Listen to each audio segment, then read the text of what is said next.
మత్తయి సువార్త 5వ అధ్యాయం 10 నుంచి 12 వరకు.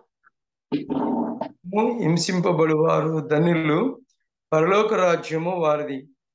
నా నిమిత్తము జనులు మిమ్మల్ని హింసించి నిందించి మీ మీద అబద్ధముగా చెడ్డ మాటలలా పలుకున్నప్పుడు మీరు ధన్యులు.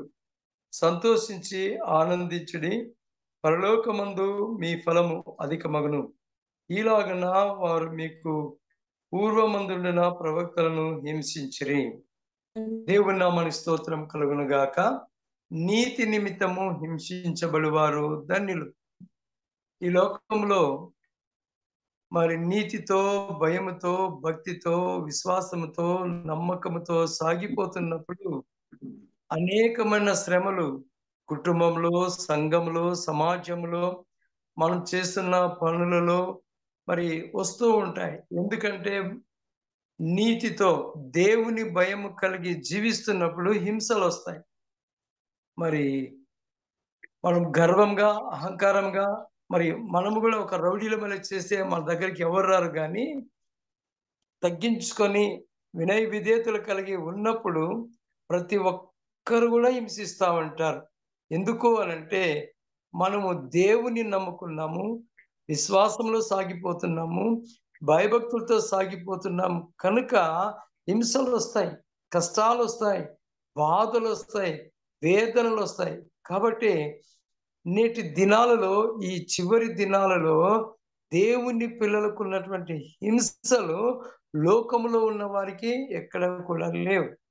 దేవుని నమ్మిన పిల్లలకున్న బాధలు లోకంలో తినుచు త్రాగుచు తిరుగుతున్న వారికి లేవు. కారణం ఏంటి అంటే వారికి దేవుని భయం లేదు, వారి దేవుని యందు ఆసక్తి లేదు కనుక వారికి లోకంలో ఒకవేళ ఎవ్వరు కూడా వారికి అడ్డు చెప్పలేకపోవచ్చు. అయితే దేవుని యందు విశ్వాసం ఉంచి మారుమనసు పొంది భయభక్తులతో ప్రార్థన, వాక్యము, ఆరాధనలు అనుకుంటూ తిరిగే వారికి మనం చేస్తున్న ప్రతి పనిలో నమ్మకముగా చేస్తున్నప్పుడు మరి అవమానాలు కూడా వస్తాయి. ఎందుకు అనంటే ప్రతి ఒక్కరూ హేళన చేస్తూ ఉంటారు. మనం అలాగ వెళ్తున్నా, ఇలాగొస్తున్నా, భక్తురాలు వచ్చింది, భక్తుడు వచ్చినాడు అంటారు. అయితే ఈ మాటలన్నీ కూడా హింసించబడుతున్న మనము లెక్క చేయకోకుండా సాగిపోతున్నట్లయితే, సాగిపోతూ దేవుని స్తుతిస్తూ ఉన్నట్లయితే, దేవుని ఆరాధిస్తున్నట్లయితే, ఒకవేళ ఈ లోకంలో మనకు స్థానం లేకపోవచ్చు కానీ పరలోక రాజ్యంలో మనకు స్థానం ఉంది. కారణం ఇక్కడ హింసించబడిన వారు అక్కడ సంతోషంతో ఉంటారు. కాబట్టి కింద మంచి మాట అంటాడు, నా నిమిత్తము జనులు మిమ్మల్ని హింసించి నిందించి మీ మీద అబద్ధముగా చెడ్డ మాటలలో పలుకున్నప్పుడు మీరు ధన్యులు. ఎస్, ఎందుకో ధన్యులు అంటాడు దేవుడు.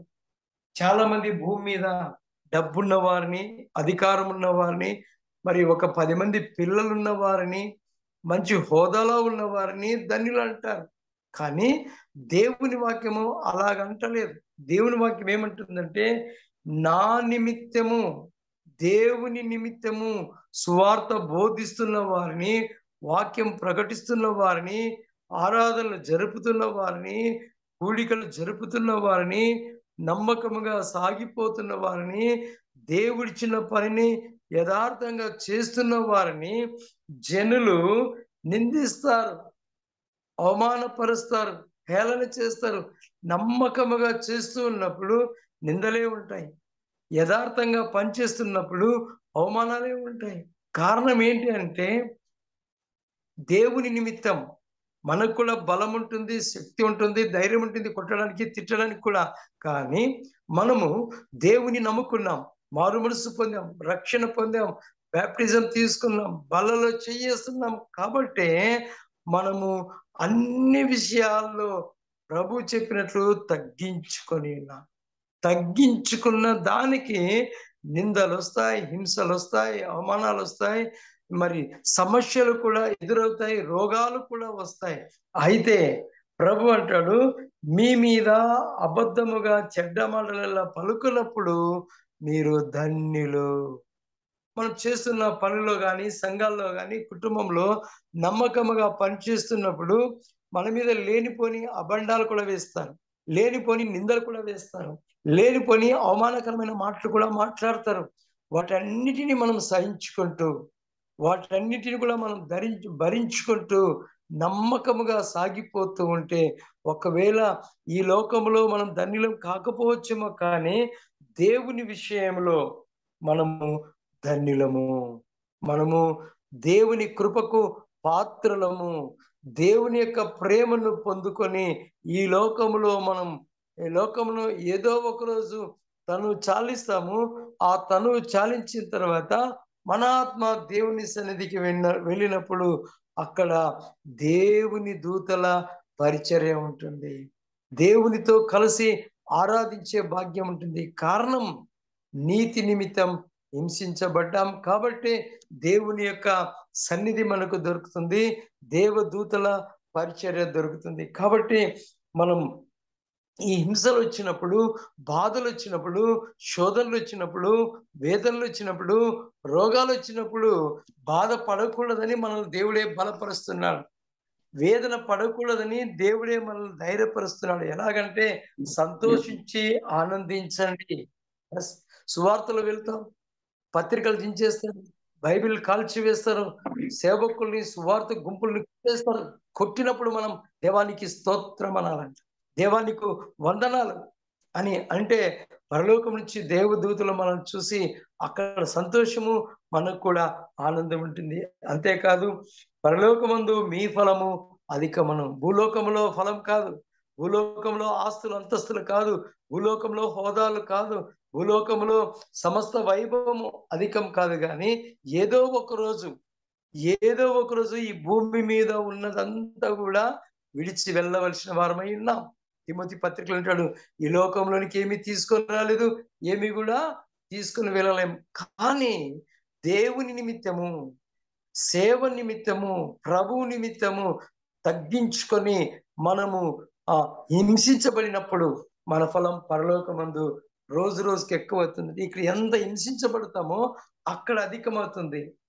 ఇక్కడ ఒకవేళ భూమి మీద దేవుని కొరకు నీవు హింస పొందలేదు, బాధ పొందలేదు, నింద పడలేదు, అవమానం పడలేదంటే నీ ఫలం అక్కడ ఉండదు. కారణం ఏంటంటే నీ ఫలము భూమి మీదే. ఈ ఫలము ఈ ఈ ఫలము నిన్ను ఎక్కడ తీసుకుని వెళ్తాంటే నేరుగా ఆరని అగ్నిగుండానికి తీసుకుని వెళ్తాది. కాబట్టి ఆ పరలోకమందున్న మన ఫలం కొరకు ఈ భూమి మీద మనం బ్రతుకుతున్న ఈ 70-80 సంవత్సరాలలో దేవుని కొరకు హింసించబడినప్పటికీ, దేవుని కొరకు బాధపడినప్పటికీ మన ఫలము పరలోకమందు అధికమవుతుంది కనుక అప్పుడు మనం సంతోషిస్తాం. మనకొక ఉపమానం బాగా తెలుసు. ఒక పేదవాడు చనిపోయాడు. ఒక ధనవంతుడు కూడా చనిపోయాడు. పేదవాడు భూమి మీద మరి సరైన సౌకర్యాలు లేకపోయినప్పటికీ మరి ముమ్మారు దేవుని ఆరాధించేవాడు, ముమ్మారు దేవుని స్తుతించేవాడు, ముమ్మారు దేవుని ఘనపరిచేవాడు కనుక ఆ పేదవాడు చనిపోయాడు. అతని ఫలము అధికమైంది కాబట్టి దేవుని రాజ్యం చేరిన తర్వాత అబ్రహామును రొమ్మున ఆనుకొని ఉన్నాడు. అక్కడే ఒక ధనవంతుడు భూమి మీద ఏ హింస లేదు, ఏ బాధ లేదు, ఏ ఆకలి లేదు, ఏ దప్పిక లేదు, ఏ వస్త్రహీనత లేదు. కానీ భూమి మీద సమస్త వైభవాన్ని అనుభవించాడు. అయితే చనిపోయాడు. కేవలము నీటి చుక్క కొరకు యాతన పడ్డాడు. అంటే అక్కడ అతని ఫలము లేదు. నేరుగా ఆరని అగ్నిగుండంలో యాతన పడతాడు.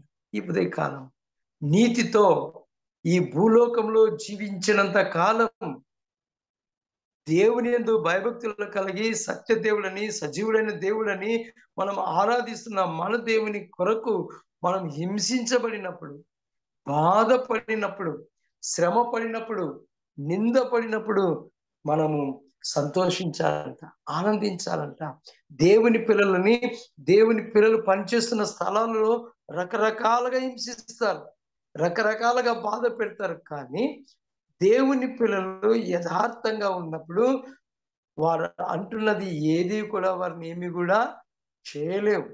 కాబట్టి మాట చెప్తున్నాడు. ఇది ఎవరో భక్తుడు చెప్పింది కాదు, ప్రవక్త తన శిష్యులకు, లేకుంటే ఈ ఉదయకాలం ఆయన బిడ్డలమైన మనతో మాట్లాడుతూ అంటున్నాడు. కాబట్టి మీ మీద చెడ్డ మాటలు పలుకున్నప్పుడు మీరు ధన్యులు. కుటుంబంలో ఒకరు రక్షించబడి ఉంటారు, ఒక రక్షణ లేకుంటది. వారు అంటారు, అన్నప్పుడు దేవా నీకే స్తోత్రం అనుకుంటూ సాగిపోవలసిన వారమైనాం. అదే మత్తయి సువార్త 5వ అధ్యాయం 44వ వచనంలో కూడా ఒక మంచి మాట ఉంది. నీ పొరుగువాన్ని ప్రేమించి నీ శత్రువును ద్వేషించుమని చెప్పబడిన మాట మీరు విన్నారు కదా. నేను మీతో చెప్పున్నది ఏమనగా, మీరు పరలోకమందున్న మీ తండ్రికి కుమారులై ఉండినట్లు మీ శత్రువులను ప్రేమించుడి, మిమ్మల్ని హింసించు వారి కొరకు ప్రార్థన చేయుడి. ఎంత మంచి మాట. ఈ భూమి మీద ఏమంటారంటే శత్రువులను ద్వేషించమంటుంది. ఈ భూమి మీద ఉన్నటువంటి అన్ని కులాలు, అన్ని మతాలు, అన్ని ప్రజలు. నీకు వాడి హాని చేసినాడు కదా, నువ్వు వానికి ఏంటికి సహాయం చేస్తావంటారు. వాడు హాని చేసినాడు కదా, వాడు రోగంతో ఉన్నప్పుడు ఎందుకు చూస్తావంటారు. నీకు హాని చేసినాడు కదా, వాడి దగ్గరికి వెళ్ళి ఎందుకు మాట్లాడతావంటారు. అంటే ఈ లోకము ఇలాగంటుంది. కానీ దేవుడు చెప్తున్న మాట ఏమంటే, నేను మీతో చెప్పుతున్నాను, జాగ్రత్తగా వినండి. నేను మీతో చెప్పుతున్నాను, వినండి. నేను లోకములో ఉన్న వాటిని కాదు చెప్పేది, మీరు పరసంబంధమైన వాటి కొరకు చూడండి. మీరు పరలోకమందున్న మీ తండ్రికి కుమారులై ఉండున్నట్లు. మనమందరం కూడా పరలోకమందున్న తండ్రికి కుమారులం. ఇప్పుడు మనం దేవుని పిల్లలం ఎక్కడికైనా పోతే దేవుని బిడ్డలు వచ్చిరే అంటారు, దేవుని కుమారులు వచ్చిరే అంటారు. ఒకవేళ వ్యంగ్యంగా మాట్లాడొచ్చు, హేళనగా మాట్లాడొచ్చు, కానీ మనం ఆయన రక్తంలో కడగబడ్డాం, ఆయనతో సహవాసం కలిగి ఉన్నాం. కాబట్టి మనము ఆయన కుమారులము. ఎప్పుడైతే మనము దేవుని నమ్ముకొని సాగిపోతున్నామో మీరు క్రిస్టియన్స్ అంటారు అంతే. కాబట్టి మనం దేవుని కుమారులం కనుక ఏం చేయాలని తెలుసా? శత్రువులను ద్వేషించే, శత్రువుల కొరకు మనం ఎలాగ వాళ్ళని హింసించాలని, ఎలాగ వాళ్ళని నాశనం చేయాలని కోరుకునేది కాదు, కానీ వారిని ప్రేమించాలంట. వారిని ప్రేమించమని చెప్తుంది. కాబట్టి బైబిల్ అంతా కూడా ఇమ్మడబడిందంటే ప్రేమతో ఇమ్మడబడినది, ప్రేమను ప్రకటిస్తున్నది. కాబట్టి మీ శత్రువులను ప్రేమించండి. మనకు శత్రువులు ఆకలి కొన్నప్పుడు వానికి ఆహారం పెట్టు, శత్రువుడు రోగిగా ఉన్నప్పుడు వాని పరామర్శించు, శత్రువు బట్టలు లేకుంటే వానికి బట్టల్ని. ఎవరు మనకి శత్రువులు అంటే క్రీస్తు నామం ఎరుగని వారు, క్రీస్తు నామం తెలియని ప్రజలు మనం రకరకాలుగా హింసిస్తున్నప్పుడు, ఉన్నప్పుడు వారి దగ్గరికి వెళ్ళి వారిని పరామర్శించి వారి కొరకు ప్రార్థన చేయమంటాడు. ఎంత మంచి మాట. దేవుడే మనతో చెప్తున్న మాట. కాబట్టి ఈ మాటను మనం శ్రద్ధగా విని దేవుని పిల్లలమైన మనము వారి కొరకు ప్రార్థన చేయాలి. వారి కొరకు మనం మరి వారిని ప్రేమించవలసిన వారమైన, మనల్ని ప్రేమించే వారిని ప్రేమించడం కాదు, కానీ మనల్ని ప్రేమించిన వారిని ప్రేమించినప్పుడే దేవుని ప్రేమ. దేవుని ప్రేమ. అక్కడే ఇంకొక మాట చూసుకుంటున్నాం. 13వ అధ్యాయం, అక్కడే 16వ అధ్యాయం 21వ వచనంలో, 16వ అధ్యాయం 21వ వచనం. అప్పటి నుండి తాను యెరూషలేమునకు వెళ్ళి పెద్దల చేతను, ప్రధాన యాజకుల చేతను, శాస్త్రుల చేతను అనేంసలు పొంది చంపబడి 3వ దినమున లేచుట అగత్యమని యేసు తన శిష్యులకు తెలియజేయ మొదలు పెట్టగా. యేసు చనిపోయి తిరిగి లేచటము అగత్యమని మరి ఆయనను హింసిస్తున్న వారు ఎవరంటే పెద్దలు, ప్రధాన యాజకులు, శాస్త్రుల చేతను అనేక హింసలు పొందాడు ఈయన. నేటి దినాల్లో రాధా మనోహర్ అనే అతను దేవుని పిల్లలను, దేవునిని మరి బైబిల్ను రకరకాలుగా మాట్లాడుతూ ఉన్నాడు. ఆయన తనకి ఇష్టం వచ్చినట్లు మాట్లాడుతున్నాడు. కారణం ఏమంటే అలాంటి వారు ఉండడం బట్టి మనలాంటి వారము దేవునికి దగ్గరగా వెళతాం. ఎందుకు అనంటే వారు హింసించే కొద్దీ మనం ఇంకా బలపడతాం. వారు అనే కొద్దీ దేవునికి సమీపంగా వెళ్తాం. వారు బాధ పెట్టే కొద్దీ మనం ఇంకా దేవుని ప్రేమను ఇంకా ఎక్కువగా పెట్టుకుంటాం. కాబట్టి హింసించబడుతున్నాం. దేవుని పని విషయంలో నీవు ఎన్ని హింసలు పొందితే అన్ని ఆశీర్వాదాలు. ఆ మధ్యలో నేను సువార్త పత్రికలు పంచుతూ ఉన్నప్పుడు ఒక సాధువుకి ఇచ్చాను. ఆ సాధువు ఆ పత్రికలు తీసుకొని చించి నా తల మీద వేసిపోయాడు. ఏమయ్యా అంటే, "నీ యేసు ప్రభువుని నువ్వే పెట్టుకో ఈ ముక్కలు ముక్కలు" అన్నాడు. దేవునికి స్తోత్రం. గాడ్ బ్లెస్ యూ అన్నాను. అంతే. "ఏమంటివి?" అంటాడు. "ఏమనలేదయ్యా, దేవుడు నిన్ను దీవించును గాక."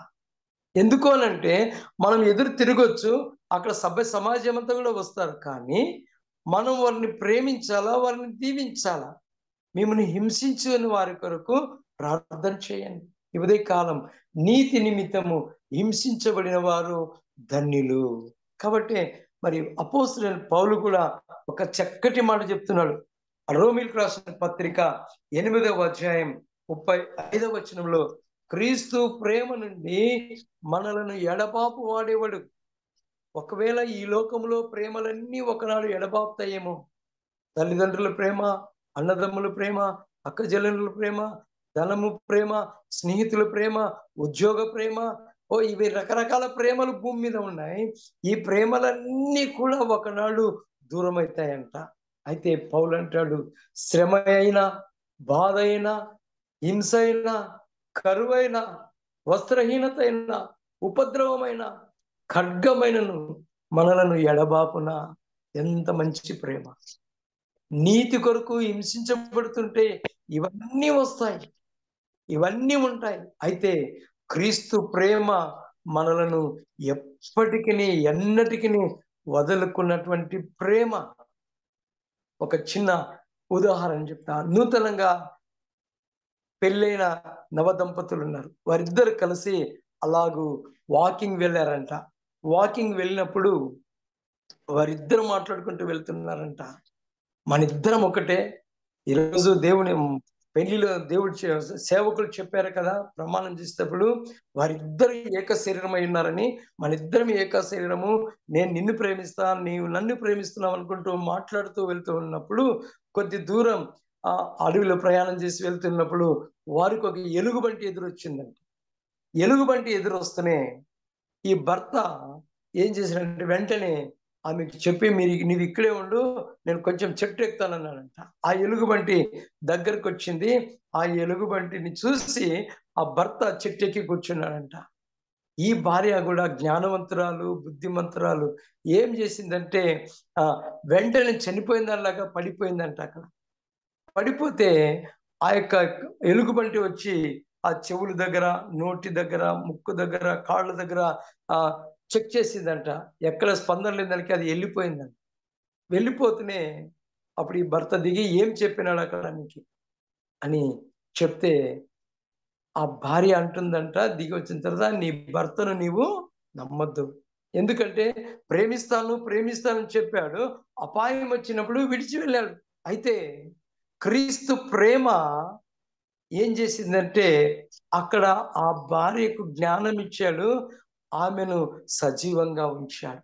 కాబట్టి ఈ ప్రాతకాల సమయంలో క్రీస్తు ప్రేమ శ్రమలైనా, బాధలైనా, హింసలైనా, కరువైనా, వస్త్రహీనతైనా, ఉపద్రవమైన, ఖడ్గమైన మనలను దూరంగా ఉంచేది కానే కాదు. ఎందుకు అనంటే ఆయన ఆత్మ మనలో ఉన్నది, ఆయన మహిమ మనలో ఉన్నది, ఆయన యొక్క శక్తి మనలో ఉన్నది కనుక ఆయన మనలను ఎప్పుడు కూడా విడిచేవాడు కాదు. నీవు తింటున్నా, నీవు తిరుగుతున్నా, పని చేస్తున్నా, పండుకుంటున్నా, ప్రయాణం చేస్తున్నా, వాక్యం బోధిస్తున్నా, సువార్త ప్రకటిస్తున్నా, ఆ ప్రేమ నీకు తోడుగా ఉంటుంది. ఆ ప్రేమ నిన్ను వెంటాడుతూ ఉంటున్నది. కనుక నీతి కొరకు హింసించబడి వారు ధన్యులు. ఇవన్నీ ఈ లోకంలోనికి కావలసినవే. ఆకలి, బాధలు, శ్రమలు, హింసలు ఈ లోకంలో ఈ శరీరానికి తప్ప ఆత్మకు మాత్రము ఏ బాధ, ఏ కష్టం ఉండదు. కనుక దేవుని పిల్లలమైన మనం ఆయనందు భక్తులు కలిగి విశ్వాస యాత్రలో సాగిపోవలసిన వారమై ఉన్నాం. 2025 సంవత్సరాల క్రితం ఈ లోకానికి రక్షకుడిగా ఆయన వచ్చాడు. వచ్చి 33.5 సంవత్సరాలు జీవించాడు. 3.5 సంవత్సరాలు తండ్రి పని చేయడానికి ఈ లోకానికి వచ్చి ఆయన ఎన్ని హింసలు పొందాడో, ఎన్ని అవమానాలు పొందాడో, ఎన్ని బాధలు పొందాడో, ఎన్ని ఉపవాసాలు ఉన్నాడో, ఎన్ని జాగరణలు చేసినాడో కదా. ఆయన నీ కొరకు, నా కొరకు, లోకమంతటి కొరకు ఆయన ఇన్ని హింసలు పొందినప్పటికీ ఎక్కడ కూడా ఆయన ఒక్కరిని కూడా ద్వేషించలేదు, ఒక్కరిని కూడా అనరాని మాట్లాడలేదు, వారి కొరకు కోర్టులకు వెళ్ళలేదు, వారి కొరకు కేసులు పెట్టలేదు, వారి కొరకు అధికారుల దగ్గరకు వెళ్ళలేదు. ఎక్కడికి వెళ్ళాడంటే పగలంతా హింసించబడ్డాడు, పగలంతా సేవ చేశాడు, రాత్రంతా కూడా ఆయన ప్రార్థనలో గడిపేవాడు. ఎంత మంచి దేవుడు! మన దేవుడు మనకు మార్గదర్శిగా ఉన్నాడు, మన దేవుడు మనకు మార్గమైనాడు. కనుక ఆయన ఈ లోకంలోనికి ఎందుకు వచ్చినంటే లోక పాపములను మోసుకొని పోవడానికి, లోకంలో ఉండే కష్టాలన్నీ కూడా మోసుకొని వెళ్ళడానికి, లోకంలో ఉండే శ్రమలన్నీ కూడా ఆయన భరించడానికే ఆయన ఈ లోకానికి వచ్చాడు. ఈ ఉదయకాలం మనందరి జీవితాల్లో శ్రమలు ఉంటాయి, బాధలు ఉంటాయి, హింసలు ఉంటాయి, ఒక్కొక్కసారి వస్త్రహీనతలు ఉంటాయి, కరువు కూడా వస్తుంది, ఖడ్గాలు కూడా వచ్చినప్పటికీ క్రీస్తు ప్రేమ మనలను ఎడబాపదు. నీవు హింసించబడుతున్నప్పటికీ, నీవు బాధపడుతున్నప్పటికీ ఆ ప్రేమ నిన్ను ఎన్నడూ కూడా ఎడబాయదు. కారణం ఏంటంటే దేవుడు మనలను ప్రేమించాడు. అందుకే చక్కటి మాట మత్తయి సువార్తలో అంటాడు కదా, దేవుడు లోకమును ఎంతో ప్రేమించాడు. ఆ ప్రేమలో మనమందరం కూడా ఉన్నాం, నీవు నేను కూడా ఉన్నాం. కాబట్టి ఆయన ప్రేమ విడువనది, ఎడబాయనది. ఆయన ప్రేమ ఎన్నడూ కూడా దూరంగా ఉండేది కాదు. ఆయన ప్రేమ మనకు సమీపంలోనే ఉండేది. కనుక ఈ ఉదయకాలం నీతి కొరకు, నీతి నిమిత్తం హింసింపబడువారు ధన్యులు. ఎస్, మనకు రాజ్యం. అపోస్తలుడైన పౌలు చెప్పాడు, క్రీస్తు ప్రేమ మనలను ఎడబాపదు. ఎడబాపునా? నిన్ను గుర్చి దినమెల్లా మేము వధింపబడిన వారము, వధకు సిద్ధమైన గొర్రెలమని మేము ఎంచబడిన వారము, అయినను మనల్ని ప్రేమించిన వాని ద్వారా మనం వీటన్నిటిలో అత్యధిక విజయము పొందుచున్నాము. దేవునికి స్తోత్రం. విజయం, ఈ లోకంలో విజయాలు లేకపోవచ్చు, ఈ లోకంలో గెలుపు లేకపోవచ్చు, ఈ లోకంలో అన్ని విషయాల్లో ఓడిపోవచ్చు. అయితే దేవుని ప్రేమ మనల్ని ప్రేమించిన వాని ద్వారా అత్యధిక విజయం, డబల్ విజయం, రెండంతల ఆశీర్వాదం. అందుకే యాకోబు అన్ని ఉన్నప్పటికీ భూమి మీద సమస్తమును సంపాదించుకున్నాడు, కానీ అతనికి విజయం లేదని తెలుసుకొని ఆ రాత్రి ఏం చేశాడంటే ఆ యాకోబు పెనియేలులో దేవునితో పోరాడాడు. దేవునితో పోరాడి ఏం కావాలంటే నాకు పరసంబంధమైన ఆశీర్వాదం కావాలని పోరాటం చేసి గెలిచాడు. అతని పేరును మార్చివేడు, నీవు ఇక నుంచి యాకోబు కాదు, ఇవి ఇశ్రాయేల్. ఎస్, ఉదయకాలం, ఈ ప్రాతకాలం మనం కూడా దేవుని సన్నిధానంలో మొరుపెట్టుకుంటున్నాం. మన కుటుంబాలు, మన సంఘాలు, మన పిల్లలు, మనం చేస్తున్న పనులన్నింటిలో కూడా ఒకవేళ దేవుని ప్రేమను పొందుకొని ఉన్న వారమైతే అత్యధికమైన విజయము పొందుకొనగలం. ఆశీర్వాదం వెంబడి ఆశీర్వాదం, దీవెన వెంబడి దీవెన పొందుకొని ఆత్మీయ జీవితంలో, విశ్వాస యాత్రలో యథార్థంగా నమ్మకముగా సాగిపోతే పరలోక రాజ్యం దేవుడు మనకు అనుగ్రహించడానికి, క్రీస్తు ప్రేమ నుంచి మనం దూరంగా పోకోకున్నట్లు ఉండడానికి పరిశుద్ధాత్మ దేవుడు మనకు సహాయము చేయును గాక. ఆమేన్. Thank you.